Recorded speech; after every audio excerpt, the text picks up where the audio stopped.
Hi Gemini, this is your forecast for February 2017. It's really nice to be with you today and thanks for choosing to watch my forecast. I know you've got lots and lots of choice out there to look at what's coming up for your sign in the month. I have looked at what's going on for you in February. The first thing that really is significant is that Venus goes into Aries on the 4th of February. And it goes into your 11th house of hopes and dreams and friendships. Okay, Venus is the planet of love and beauty and creativity. And in Aries, she's really focused on herself, getting her own needs met, having her own dreams realized, and really getting the things that she wants out of life. Okay, so you're going to be very focused on yourself. It opposes Jupiter in Libra in your 5th house. So you particularly, Gemini, when it comes to your relationships, you're not going to be the most generous or self-sacrificing lover here during this period because you're really going to be focused on getting your own needs met.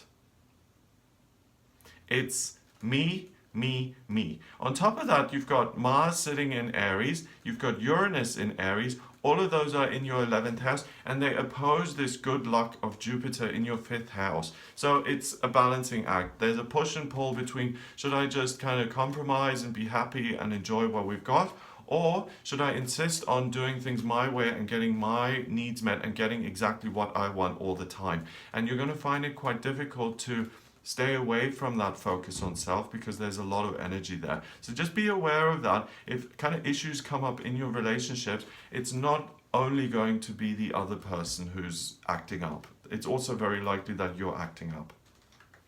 Now on the 5th of February, Jupiter, the lucky planet, goes retrograde, and it's an outer planet, so the retrogrades with outer planets aren't as significant as with personal planets. Jupiter is about good fortune, and in traditional astrology it ruled Pisces, which is the sign of spirituality. So when Jupiter goes retrograde, it's a really nice time to reevaluate what you're doing. Okay, for you this is complicated because it's in your 5th house and you're really going to reevaluate your relationships. However, you're not really particularly in your right mind at the moment. You're not particularly forgiving or even fair in the sense, because if you look at your relationship and you evaluate it and you're really in a wonderful relationship but he doesn't cook you dinner every night, you're going to be like, this guy is selfish, I need to get rid of him. I need to find someone who will truly love me and understand me and take care of me. So I would recommend that you don't make huge changes in your relationship life until the dust settles a little bit, and to realize that these things that you suddenly feel so strongly about aren't 100%. And in a month or two when this is passed and you look back on it, you're like, maybe it wasn't that bad and I overreacted a little bit. On the 7th, Mercury goes into Aquarius and it joins your midheaven and your sun in Aquarius in your 9th. So this is really nice. You're teachable, you are thinking clearly, contradiction with what's going on in your 11th house. So there's this big fire kind of burning within you, but at the same time your head still works. Okay, so a nice way of balancing that is to connect with your reasonable, logical side and to engage in things like meditation and yoga, things that really center you and bring you back to your core, because that will help you to avoid making overly emotional choices and to react in an OTT kind of way. It's also a good time for travel. It's also a good time to sign up for new courses, to learn new things. You're going to be very teachable, you're going to be very open, and you're also going to be thinking about your career and what skills you can add to your own existing skill set so that you can make your career even better and really thrive in your working life. On the 11th of February, we have the full moon in Leo and it's also a lunar eclipse.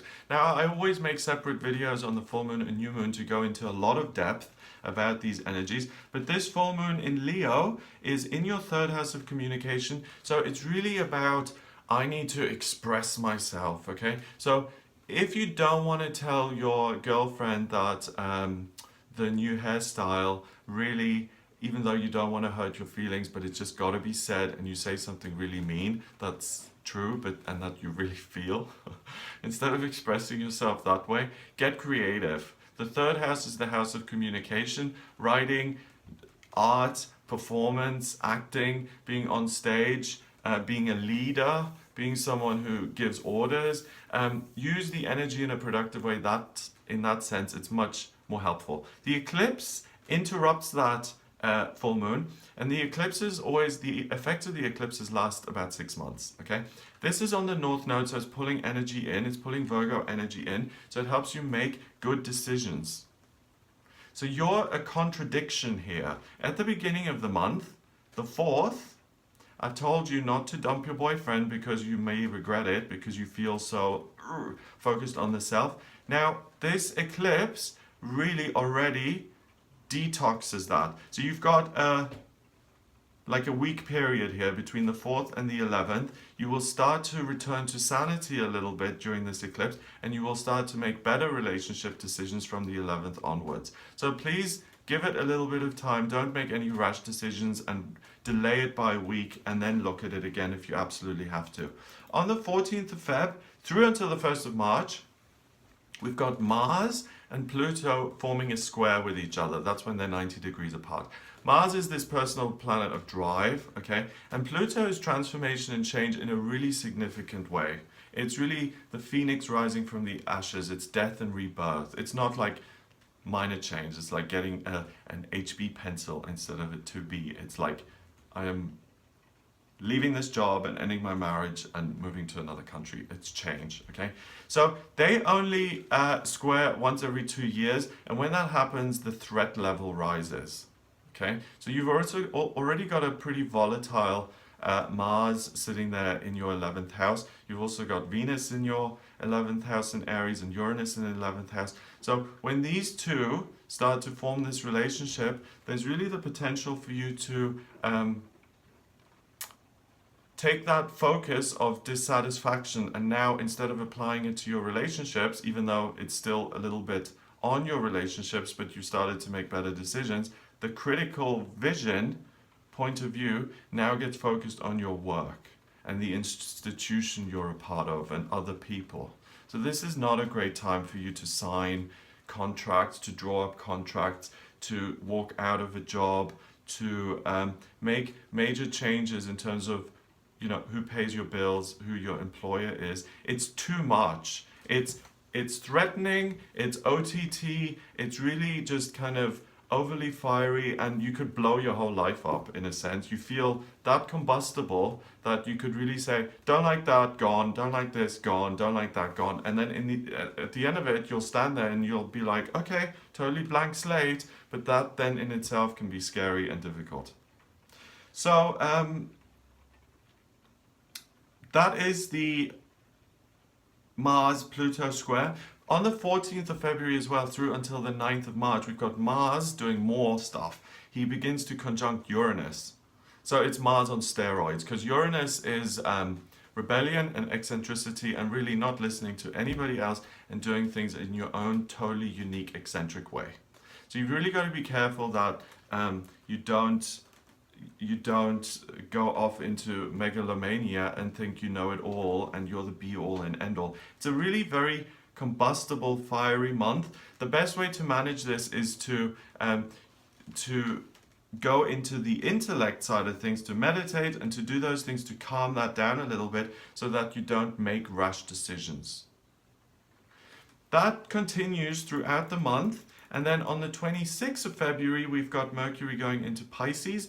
That's in your 10th house. And what we're looking at now is another very, very powerful kind of influence, and you're really wanting your career to be something that is a dream. So that affects you, Gemini, specifically, because yes, it's been combustible, yes, it's been over the top, but now you've got another really powerful energy that says, are you really doing what you've always dreamt of doing? And it may be that you're not in the ideal job and that you maybe need a giant blow up to make changes, to either start your own business or to change jobs or to go into something that you truly care about and love. Because all of this energy, you've got Chiron, Neptune, the Sun, the Moon, the South Node, Mercury, they're all sitting in Pisces in your 10th house of career. So you're really going to think about the truth of who you are and what you really want to be doing. Also on this day, the 26th, is the new moon. It's in Pisces, so it's pulling in this Piscean energy. How can I be of service through my work, and it's a solar eclipse.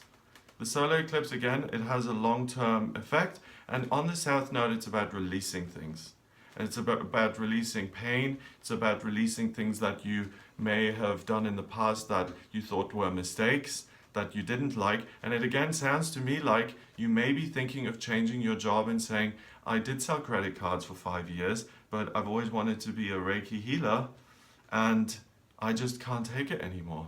I need to do something about it. So whichever way this goes, whether you're in your dream job already and you're totally happy and everything is fabulous, you're going to feel this strong energy. If you're in a job you dislike, use that energy possibly to make changes if you're usually reluctant to make changes or if you find it difficult. But regardless, you're going to be affected by really strong energies that will urge you to make big changes and to blow things up. So,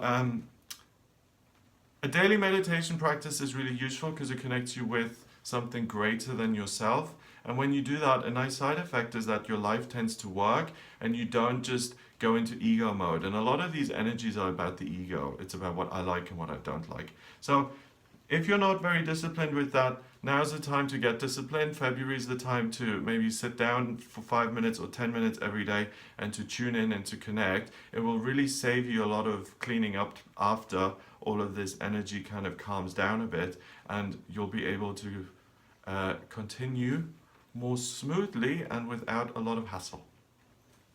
So I hope that gives you an idea of what you'll be working with. If you would like a private reading with me based on your birth chart, which I can draw up by using your place of birth, date of birth, and time of birth, and we can put these transits around your birth chart and see how this is affecting you specifically, then please get in touch with me via my website. It's gregoryscott.com. Click on the Readings tab to order your reading. Please remember to subscribe to the channel, and I will speak to you next month.